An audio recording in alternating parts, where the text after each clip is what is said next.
Good morning प्यारे बच्चों। आज हम अपनी हिंदी व्याकरण का पाठ 2 वर्ण विचार को पढ़ेंगे। बच्चों, दिन भर में हम कई ध्वनियाँ सुनते हैं, जैसे पक्षियों के चहचहाने की ध्वनि, कुत्ते के भौंकने की ध्वनि, इसी प्रकार गाड़ियों के चलने की ध्वनि।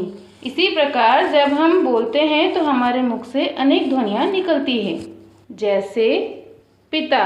पिता शब्द की ध्वनियाँ हैं पी प्लस ता। इन ध्वनियों के और टुकड़े किए जा सकते हैं, जैसे प के नीचे हलंत प्लस छोटी ई प्लस त के नीचे हलंत प्लस आ। अब इन ध्वनियों के और टुकड़े नहीं किए जा सकते हैं। ये सबसे छोटी ध्वनियाँ हैं। ये सबसे छोटी ध्वनियाँ ही वर्ण कहलाती है। अतः स्पष्ट है कि जिस ध्वनि के टुकड़े न हो सकें उसे वर्ण या अक्षर कहते हैं। आइए अब हम वर्ण के भेदों को जानते हैं। वर्ण के दो भेद होते हैं, स्वर और व्यंजन। हिंदी में 11 स्वर होते हैं। आइए देखते हैं कौन कौन से स्वर हैं। अ, आ, इ, ई, उ, री, ए, ऐ, ओ, औ। इसी प्रकार हिंदी में 33 व्यंजन हैं। कौन कौन से हैं?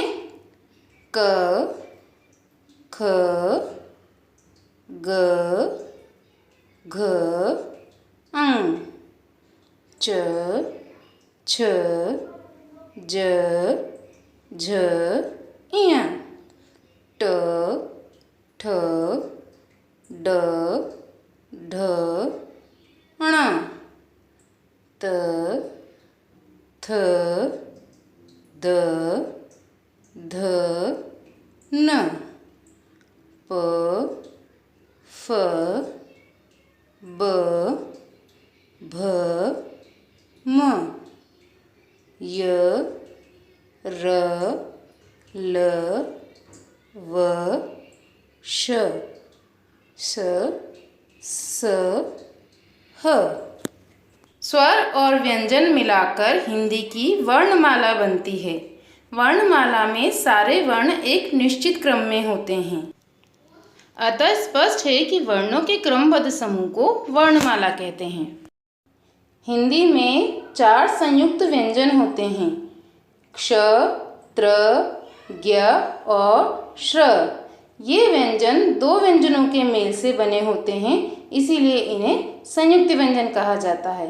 अर्थात 2 व्यंजनों के मेल से बने व्यंजन को संयुक्त व्यंजन कहा जाता है। आइए देखते हैं कि ये संयुक्त व्यंजन कौन कौन से व्यंजनों को जोड़कर बनते हैं। क्ष, क हलंत प्लस श हलंत प्लस अ बना क्ष। इसी प्रकार से त हलंत प्लस र हलंत प्लस अ बना त्र संयुक्त व्यंजन। ज्ञ, ज हलंत प्लस य हलंत प्लस अ बना ज्ञ संयुक्त व्यंजन। श्र, श हलंत प्लस र हलंत प्लस अ, इनको मिलाने पर बनेगा हमारा श्र संयुक्त व्यंजन। आइए इन संयुक्त व्यंजनों से बने कुछ शब्द देखते हैं, जैसे क्ष से क्षत्रिय, त्र से त्रिशूल, ज्ञ से ज्ञानी और श्र से श्रमिक। आइए कुछ और वर्णों के बारे में जानते हैं। अंग और अह यानी अनुस्वार और विसर्ग, ये दोनों भी हिंदी वर्णमाला के ही अंग हैं। ये दोनों स्वरों के ठीक बाद आते हैं। इन्हें अयोगवाह कहा जाता है, क्योंकि ये न तो स्वर होते हैं और न ही व्यंजन। आइए इनके बारे में थोड़ा और जानते हैं।